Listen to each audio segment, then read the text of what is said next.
My name is John Clendaniel. For those that don't know me, I am the Ag Program Leader here at Delaware State University Cooperative Extension. On behalf of Delaware State University and the Small Farms team, I would like to welcome you to our Profiting from a Few Acres conference. Hi, my name is Jason Shalon. At Delaware State University, I work with the SARE program, Sustainable Agriculture Research and Education. I'm going to go ahead and introduce Patrick Eggleston, the farm manager at Coverdale Farm Preserve. Take it away, Patrick. Okay, good morning, everybody. Can everybody see me? Yeah? Okay. So as Jason said, my name is Patrick Eggleston. I'm the market garden farmer here at Coverdale Farm Preserve, if any of you are familiar. We are located outside of Greenville, Delaware. We're part of Delaware Nature Society. So in that, this farm is in a unique position as part of an environmental nonprofit organization, so that our baseline, our efforts in regards to soil health, that really guides our mission, not only at the farm, but as the organization in general. So what I'm going to do today is talk a little bit about, let me just make sure my screen, can you all see this, my screen okay there? Okay. Yes. So what I'll do today is talk a little bit about some of the concepts, the big bucket things, as we call them sometimes, in regards to turning a profit from small acreage and being able to create a resilient piece of land that will give you back what, all the things that we ask of this land. There's certain strategies that we can employ to enable it to do that for years to come.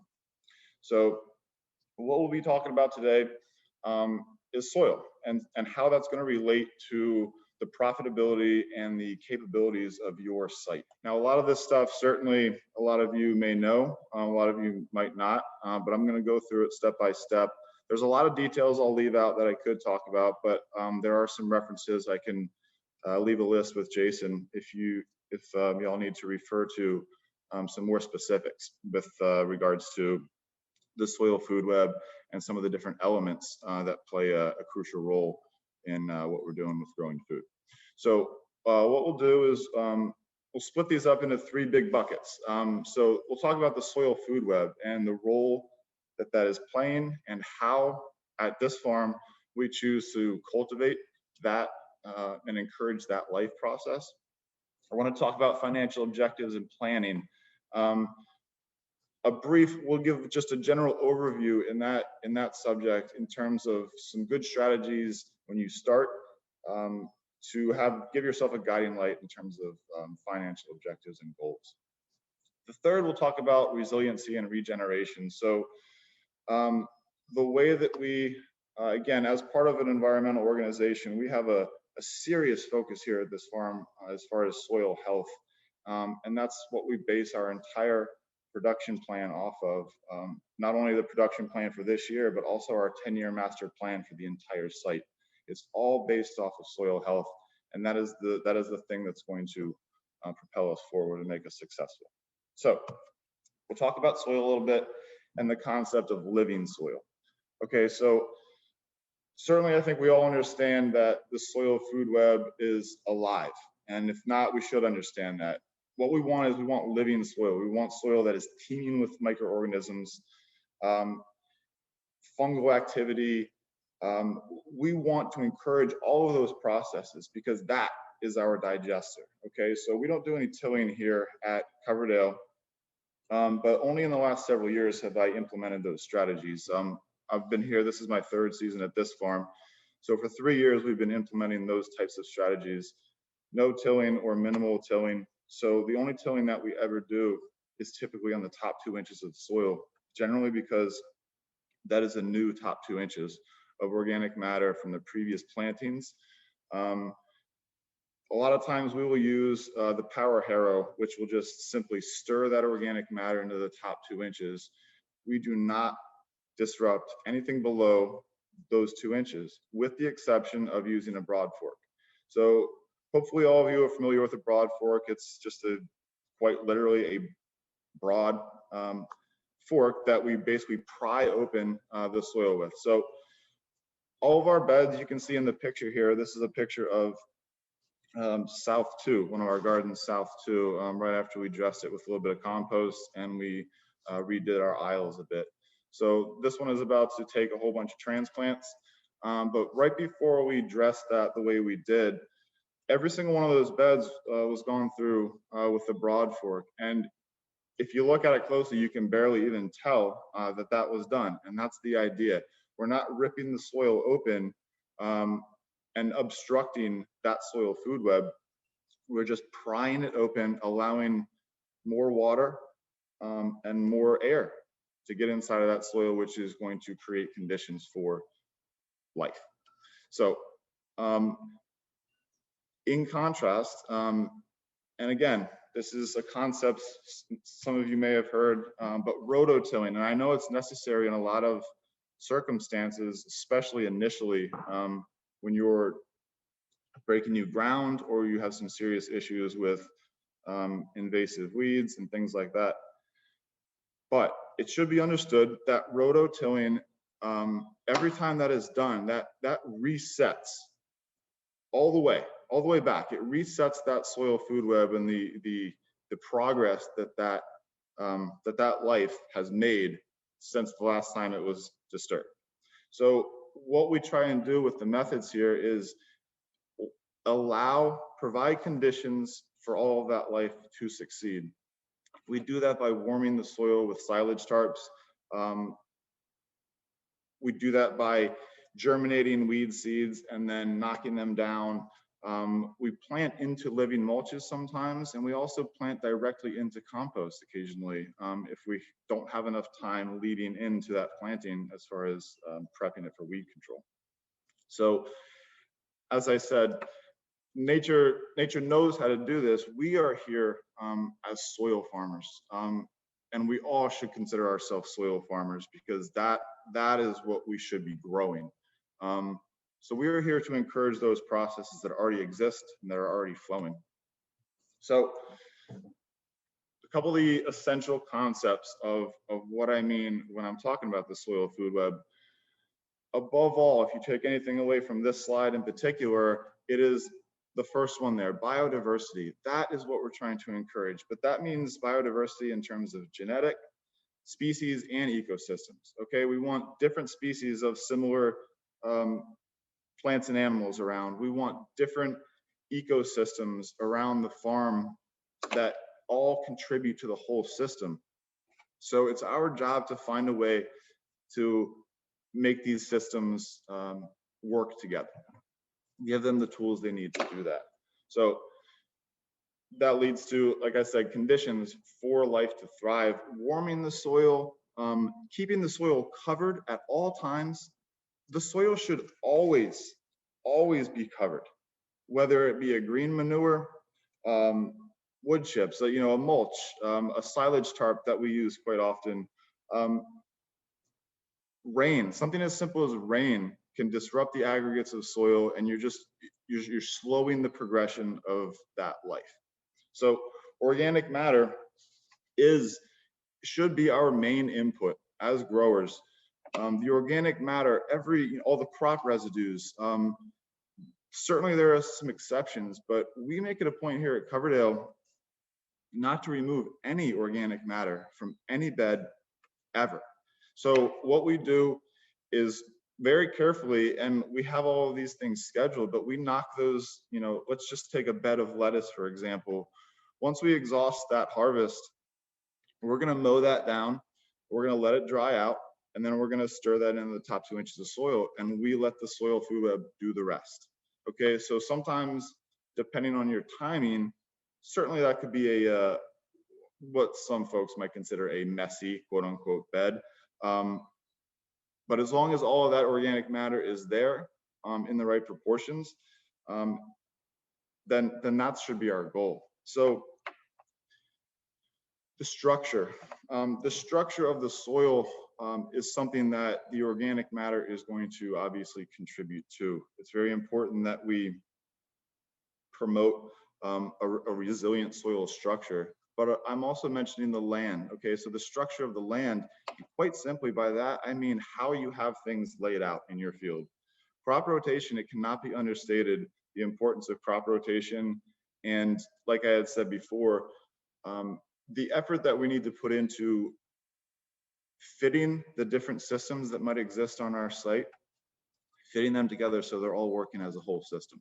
Okay, that is easier said than done, certainly, but it's the direction I think we should be heading. So cover crops, I'm sure a lot of you are familiar with. Be very careful when you're choosing your cover crops. It's very easy to, there's a lot of functions of different types of cover crops. So those can serve your soil in a lot of different ways. So get some soil tests, get some recommendations from the extension office in that regard as far as what might be most practical for your site in regards to cover crops. And don't be shy with them either. I'll say, you know, like things like planting into cover crops, if your cover crop takes off and becomes out of control, that's better than the crabgrass going out of control that you might have on your site as well. So avoid compaction, certainly. I think all of you are aware of the effects that compaction would have on soil. So we do very intensive spacing here at Coverdale. All of my growing spaces are 30-inch wide beds by 100 feet.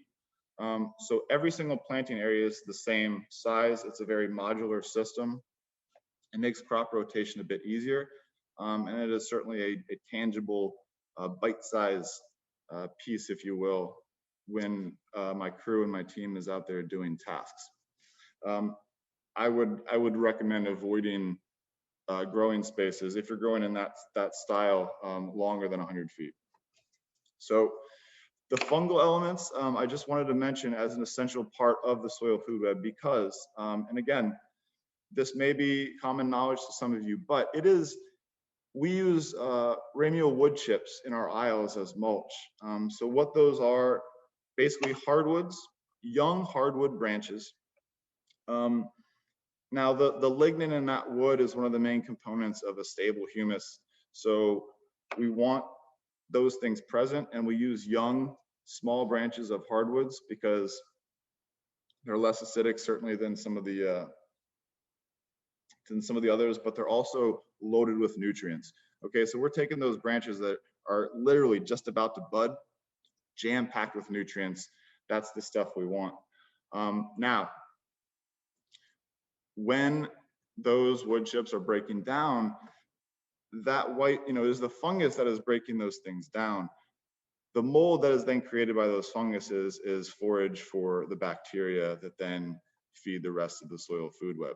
So it all goes in steps, and I think it's important to know how these things break down and in what process. If you were to spread wood chips all over the surface of your bed and then you plant right into it, for example, it should be understood too that in the breakdown, you know, the breakdown of those wood chips is going to require a lot of nutrients that otherwise your plants might take up. So nitrogen being the main one. The initial breakdown of that sort of material will use a lot of nitrogen. So if you're mulching a legume, something that is fixing its own nitrogen, those actually work very well together. But as far as incorporating the wood chips that we have into our aisles, I wait at least an entire calendar year before I put those wood chips back into my bed. Use those aisles. What we're doing there is we're using the aisles as composters right there on site. So some of the weeds, some of the other stuff that comes out of those beds, we put them in the aisles, and we treat our aisles as individual compost piles. So as you can see here, just a general example, some of you may have seen this illustration before, but just a general example of the soil food web and what we're talking about as far as the cycle of these nutrients. As far as fertility on an organic farm, it doesn't always work in a clean cycle. And a lot of times at Coverdale, we've been buying from a trusted source compost, ripe compost, the past couple seasons instead of creating our own here. One, we don't quite have the bandwidth as far as our team to do those things here on site. But also it is incredibly important that the compost that you're using, which is a very large input that we use, it's very important that that compost is perfect. Okay, so if you're buying it from a professional source, and I required some documentation from these folks as far as the analysis, this much of this much of that, so I could know exactly how it was going to react to this site.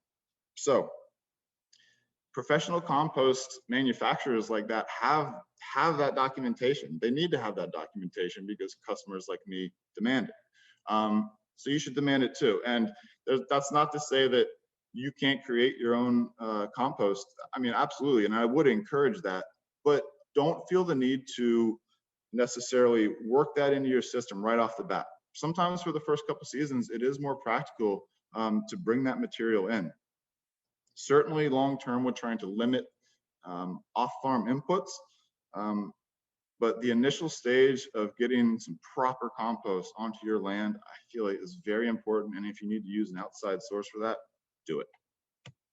So this is just a shot of down. I'm just standing right in front of some of the high tunnels looking back at some of the gardens. You can see on the left here is one of the silage tarps that we use. Now that silage tarp just came off of the area to its right. So that's what we expect the soil to look like and our beds to look like when we remove those tarps.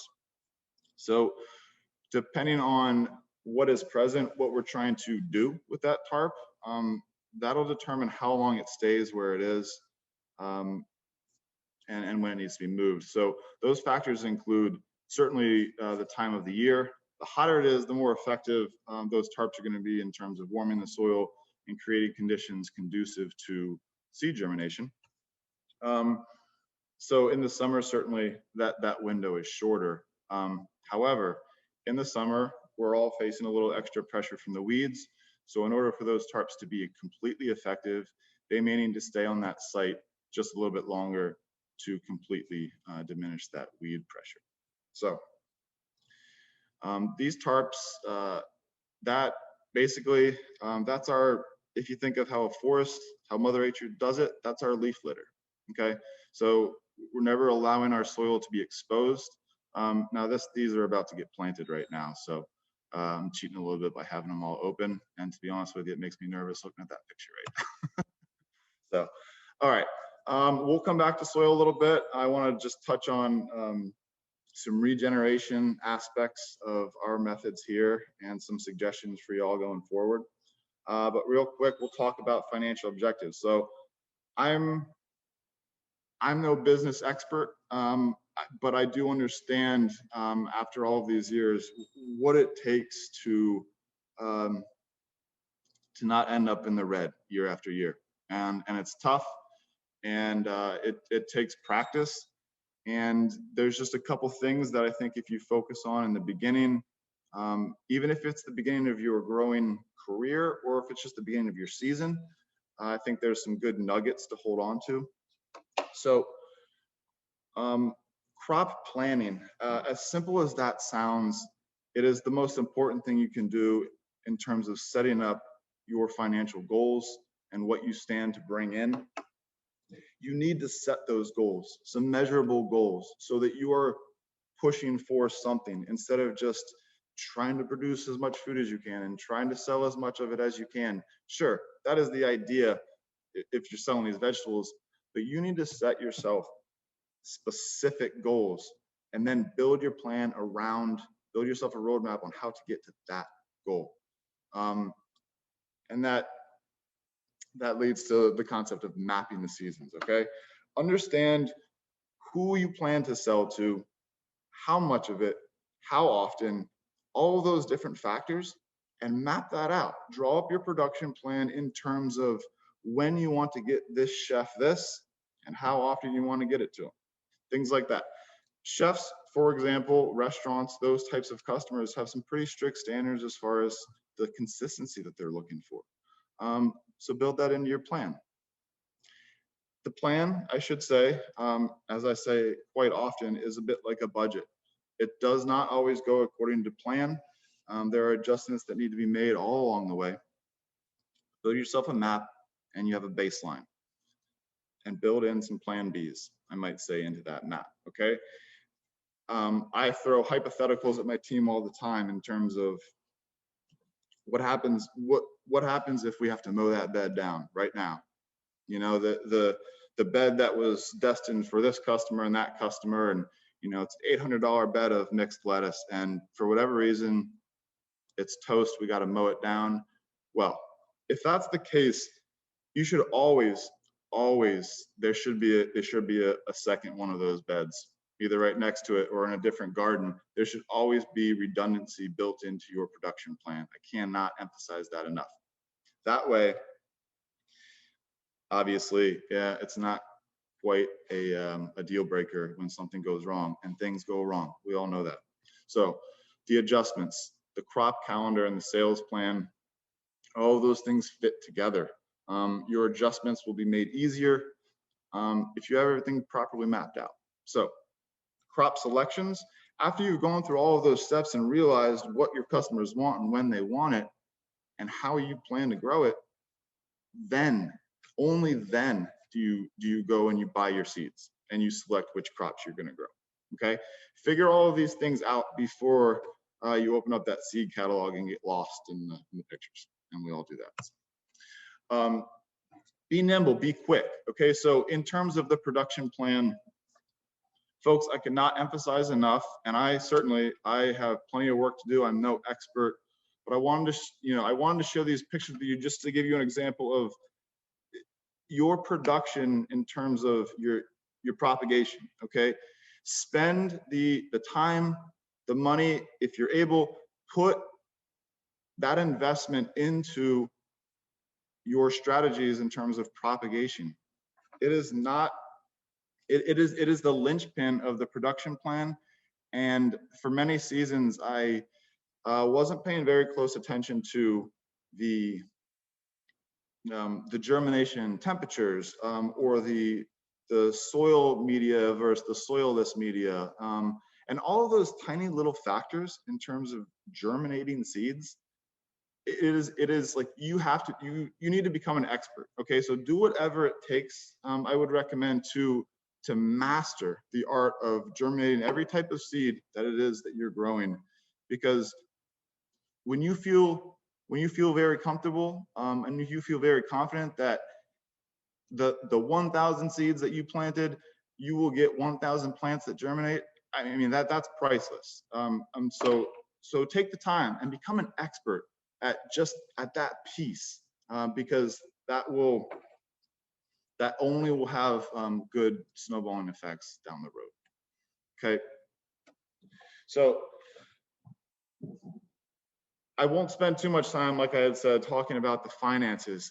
It's those concepts in terms of, I really can't emphasize enough just the fact that I think it's necessary to establish your sales outlets and build that production plan first. Okay, understand what it is that you can sell, that people are looking for, and you build your production plan around that.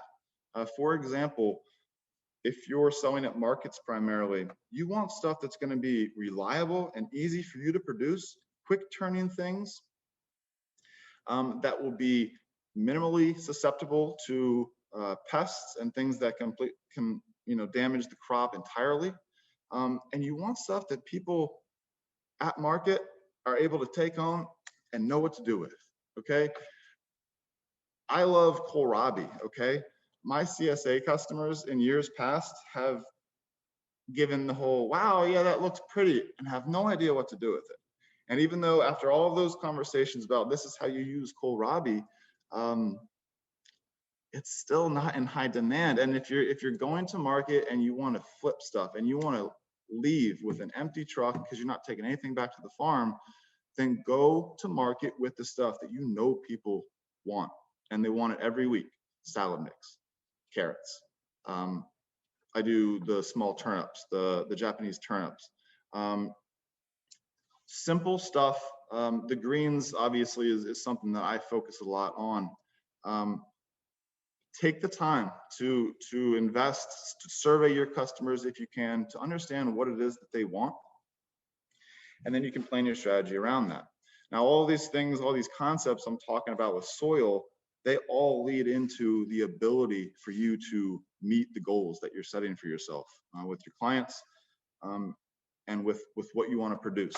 Okay, so it all ties together. Okay, so understanding resiliency. Okay, so as I had said before, we are soil growers. We should think of ourselves as soil growers. We are caretakers of these ecosystems, and we ask a lot of those ecosystems.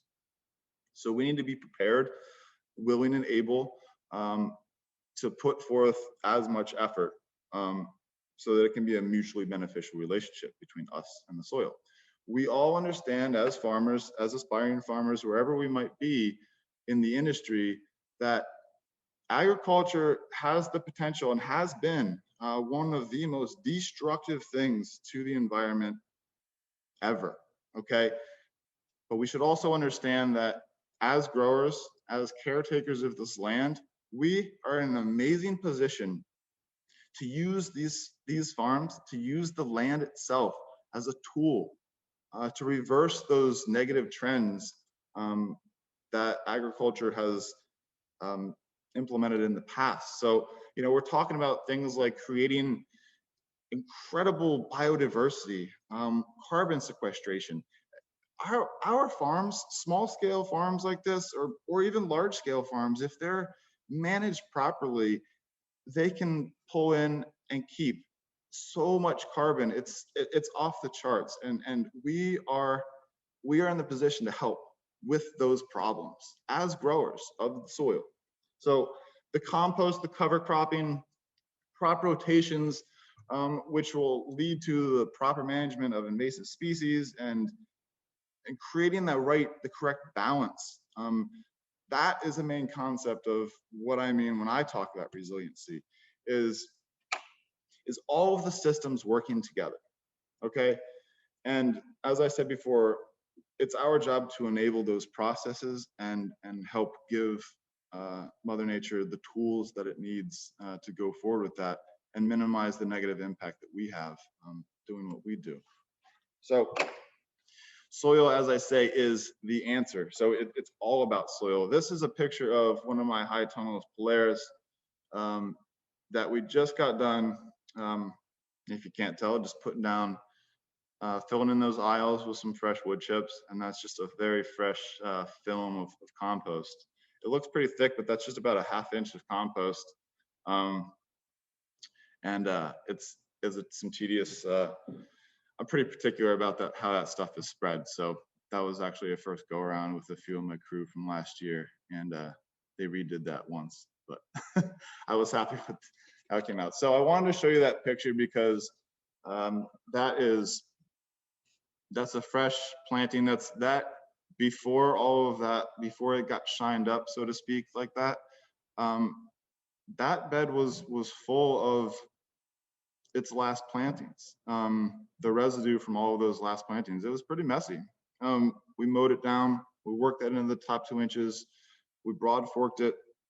I go over there with a bed prep rake to pull out some of the larger debris that would obstruct some of the transplants. But that's the finished product after a full flip, as I'll say. And your soil, after responsibly managing each planting in the same way, you'll get to the point where that, you know, you put the broad fork in one day and it just sinks 15 inches down because your soil is basically tilling itself at that point. So regeneration, you know, what we're talking about with regeneration is focusing on the soil health and the land management practices and our methods, making sure that we're not taking more than we're giving to the land, okay? So being nimble, being quick, as I said, in terms of not only production, but also where you're growing what. Build into your plan the ability to adapt and to adjust. And if for whatever reason your brassicas are getting hammered on one section of your farm, have some other options for yourself. Maybe you need to put some of your brassicas, spread them out, things like that.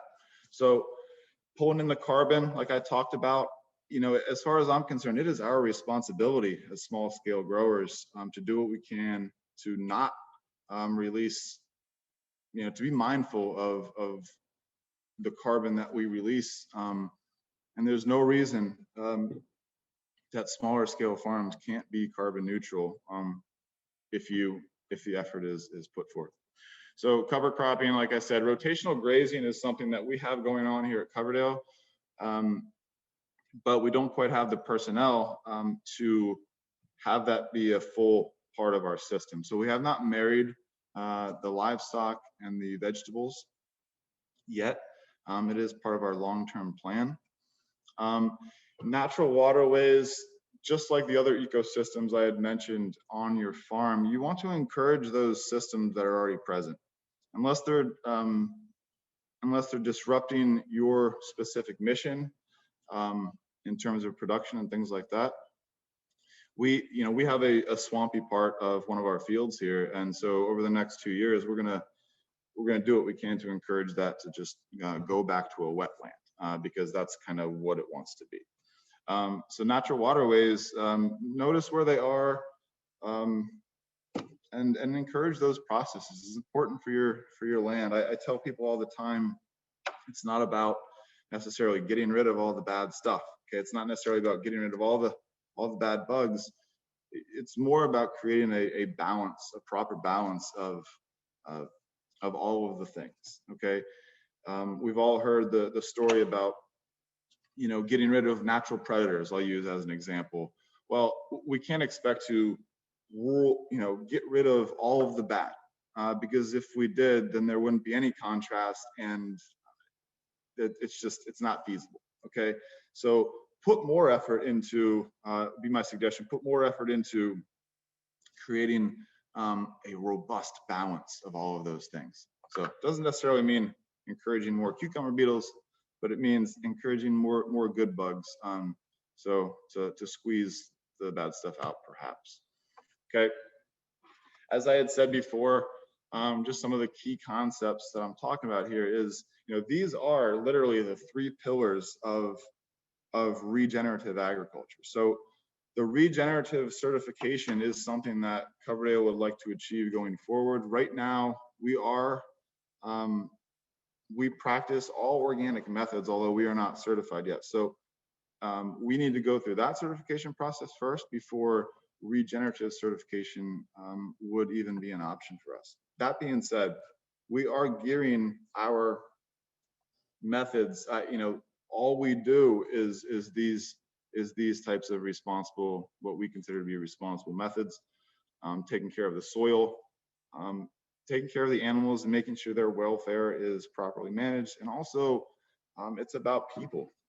People, I'm sure a lot of you have managed people in the past. People are tricky. People are tough. It's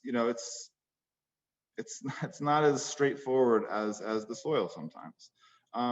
And it's important that as growers, as people that are training new farmers and doing these things, that we take into account the farmer and farm worker fairness and understand that that's, people are just as important as all of the, as high as I put organic matter up on the pedestal, people are right up there too, higher even, So it's important that we're approaching our plan and the way we're doing things from a standpoint of soil health, animal welfare, and people welfare. So I just had a couple extra pictures here I was going to show you, just just to show you, but this is another one of my tunnels last spring. You know, things like floating row cover, it's priceless. And, you know, like I know it's, you know, these are investments that are difficult to make for a lot of growers. But using row cover and using very simple strategies like that to minimize pest pressure and things like that go a very, very long way. With a lot of my beds, you can see, especially with loose greens and arugula and things like that, I will run a stale bed, 2 cycles of a stale bed before I plant that into a clean bed. I plant it 12 rows, 2-inch spacing. So once that germinates, it's actually its own ground cover. I plant things so densely that they choke out any potential weeds. But I also spend a lot of time killing as many, germinating as many, and then killing as many weeds as possible. So when I'm talking about running a stale bed, I don't know, some of you may be familiar with this, but what we're talking about with a stale bed is basically doing everything that you would to a normal crop. So I would, for example, I would treat one of these beds before I planted it just as if I was about to plant my valuable lettuce. Okay, so I would put irrigation on it. I would put row cover on it. I would put compost on it. The whole 9. Anything that I would do with my actual vegetables. But the only thing I'm doing with that stale bed is I'm giving it everything it needs to germinate any seeds that might remain. Very often there are some weed seeds that will germinate once I give them those perfect conditions. And as soon as they germinate, I run a flame weeder across them or a hoe or something like that. I basically am encouraging as many of those things to germinate just so I can nip their head off as soon as they pop up. And that method is actually very, very effective, especially if you're able in enough time to do it over and over again. Now, when those weeds pop up too, you can also tarp them and suffocate them. Occultation, basically what we're talking about. So there's all kinds of different methods there, but basically they're all related to encouraging the life in the soil. And there's just a picture of me coming out of the field one day with a bucket of lettuce there. I thought I'd throw that in at the end. So let me see here. So we have quite a few questions if you want me to go ahead and kind of fire them off at you. Sure, yeah. Okay, so the first question comes from Cecilia, and I think I misinterpreted her question in the beginning. She said, how long should the lag time be from gathering the soil to the testing lab? So, you know, when you're collecting your soil sample, how long should you wait to send it in, or does that make a difference? So you certainly want to just get it in as soon as possible, but like days aren't going to make a huge difference in there. Usually with the properties in soil, you don't have too many elements in there that are going to change dramatically with an extra week per se. So I would say, you know, if you're getting that in the mail or sending that off sort of in recommended time, if it's within a week, I think is fine. Thank you. The next question comes from Judy. Does the use of the broad fork break the mycorrhizal fungi web? So that's a great question. It's certainly okay. So that system is countless threads and veins of that. So we're talking about a 4 or a 5 tine broad fork going in there.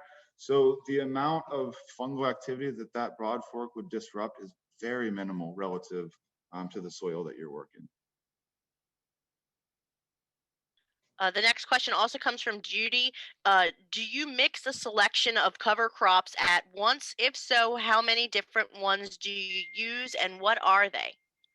Okay, so it really, cover crop, it really depends on what your objective is. Are you looking to break up soil? Are you looking to create more organic matter, to create more nitrogen, things like that? So you want to pay attention to the rates of germination. You don't want things to one thing germinates in 2 days, and the other thing takes 14 days to germinate. I use tillage radish a lot to break up hard pan soil. Clover, specifically red clover, whatever kind of red clover you can get your hands on. They vary in price certainly, but red clover is a fantastic cover crop and green manure because it's a nitrogen fixer. And also very simple things like annual ryegrass can go a long way to just cover some areas really quickly. Winter rye, cereal rye is a very important one to use over the winter for areas that you're not going to get to for a while. Get some of that rye down. It will establish itself quickly, and it has properties that actually discourage the germination of weed seeds. It's a good one to use on a large scale over the winter. Awesome. The next question comes from Dana. Do you have a good book or reference or webinar for producing compost, especially the chemistry behind it? Yeah, I would start with Rodale. Rodale has some excellent resources as far as creating compost and doing that, managing those systems properly. And I want to reiterate too that I certainly don't mean to discourage anyone from producing their own compost on site. I think it's a very important part. But don't be afraid to buy that material in initially if that makes more sense. Yeah, I was going to say the same, but I wanted to let you. So good. Yeah, Yeah. I agree. Rodale does a great job. Yeah. The next question comes from Judy again.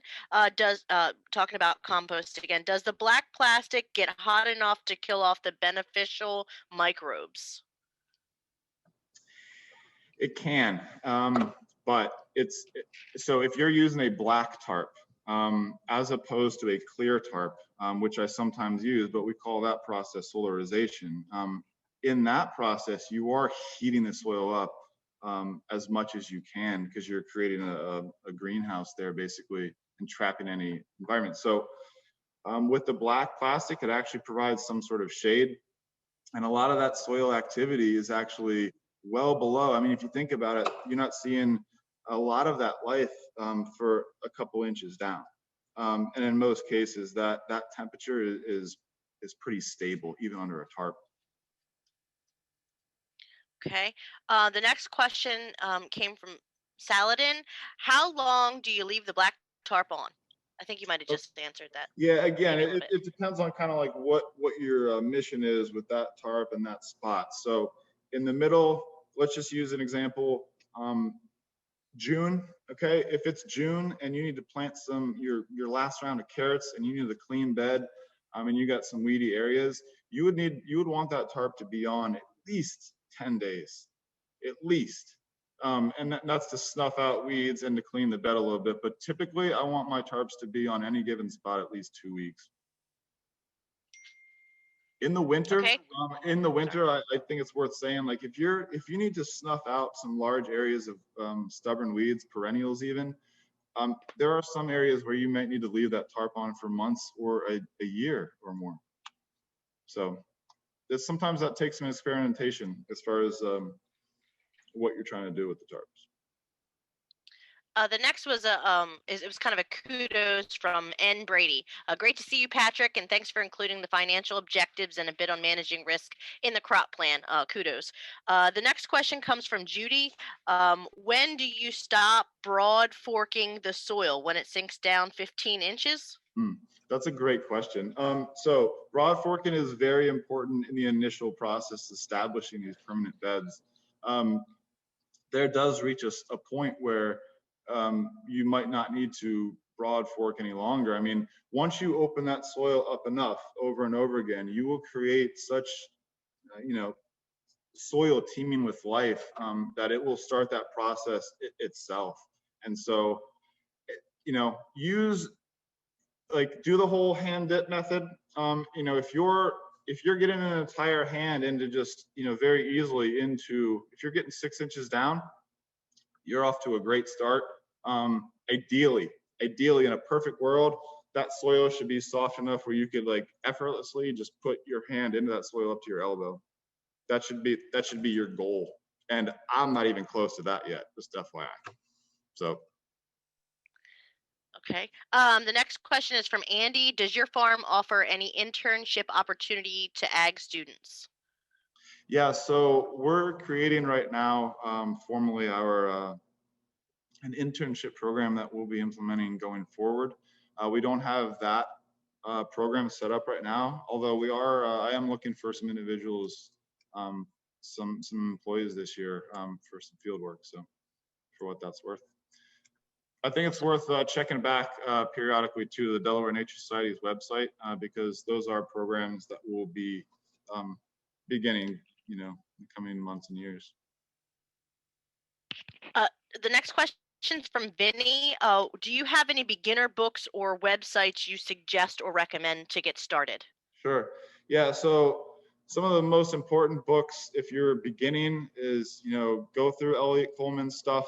Elliot Coleman, I think, is one of the benchmark baseline. So you should be familiar with his work. A lot of the methods that I use in terms of doing it in a market garden style are made famous by J.M. Fortier. So his book, just called The Market Gardener, fantastic reference and is actually a very good representation of how we do what we do here. They're also, well, I'll think of 5 more after I get off here. Honestly, I think those 2 guys, if you're just starting and you're looking to kind of approach it in the way that I'm talking about approaching it, those are 2 of the best authors you could start with. Okay, the next question comes from Emily. Do your tarps allow water infiltration? If not, how do you manage runoff from rainfall? Yeah, so no, I mean, sometimes rodents will chew some holes in some of the, sometimes holes pop into some of these, but no. Aside from that, these are opaque, non-porous plastic tarps, and our aisles are set up to properly drain. So before that tarp goes on, we basically have aisles that drain into usually just basically another aisle at the end of the bed. And by now we've sort of kept track of, and I think that's a very important concept, keep track of how your water is flowing and use that, like how your water flows and where it's flowing. And it's not too hard to sort of identify where it's pooling, where it's catching.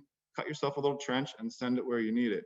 One of the major concepts in providing healthy soil, creating healthy soil is using that water, slowing it down and sinking it. Okay, you want to use your water and you want to spread it out as much as you can. You want to slow it down as much as you can, and you want to sink it as much as you can. Okay, great. The next question is, what is your recommendation for the best hydroponic tomato to grow? Boy, the hydroponic tomatoes, I don't do my tomatoes hydroponically. So I don't know if I can answer that question. But some of my best performing tomatoes and things that my customers like the most, just the classic Brandywine. And then also like the Paul Robeson, Cherokee Purple. Okay. The next question is kind of a generic question for everyone. Does anyone have a local source in Sussex or Southern Kent for used silage tarps? So if anyone has a lead on that, please answer, or if you do, Patrick. Yeah, well, I don't, but I will say, and this is just, I might be wrong here, but used silage tarps does not sound like a good thing to me. I'm thinking like by the time my silage tarps are used to the point where I am looking to get rid of them, then they probably are full of holes. So I would just like check that product very carefully before you bring something like that home used. Okay, he's given a thumbs up. Thank you. The next question comes from Celia. What challenges have you faced during this time of COVID, for example, getting volunteers and visitors? So I'm very, very thankful that during 2020 and during this pandemic that my life, I think, has been disrupted far less than a lot of people's. I live pretty close to the farm, and I was able to sort of, just kind of stay in isolation. I have a very small team, and we were able to just sort of just keep grinding. And we changed up how we delivered product, how people picked up products, and all that. But thankfully, we were able to just keep rolling. As far as volunteers, we did bring in some volunteers, but we trimmed our group, the size of our volunteer pool. We trimmed it down till we just had about 8 very, very reliable volunteers. Sort of like we trimmed down our volunteer base so that like it was only a couple people that we could rely on, that we trusted, and all of those things. So we minimized our risks as much as we can, I guess. Okay. So we have another question. I'm in Townsend, Delaware. Delaware is a flatland state. I have areas of poor drainage. I think of French drains and swales to make the water go in waterways like my pond. Would you suggest it if it's time? Absolutely. So now, as far as moving the water doesn't necessarily want to be in that pond. It wants to be wherever it's flowing. So it doesn't necessarily belong in that pond. And I only say that because, perhaps it would be effective if you were able to run a yeoman's plow or a ripper through that area and just sort of allow that water to infiltrate the land between where it's pooling and the pond. But I think it sounds like it would be reasonable to send that water to the pond, since you have a lot of compaction and some spots where it pools up. Tillage radish is a fantastic cover crop to use to bust up some clay, for what it's worth. Okay, I think that's about it for questions. If anyone else has any last questions, please throw them in the chat box. But thank you so much, Patrick. That was wonderful. I definitely enjoyed it, and I'm sure the others did as well. John? Yeah, thank you, sir. We appreciate all the information. I don't know if you're going to hang out with us a couple more minutes that, you could maybe respond to some of the chat as well. Sure. So again, we appreciate it. And just for everyone, we are recording this so that we can put it out there. So if you missed something and you wanted to catch up, you could always watch it again. Patrick could just be something you play daily until you get your soil straight. So thank you, sir. Great. All right. Thank you.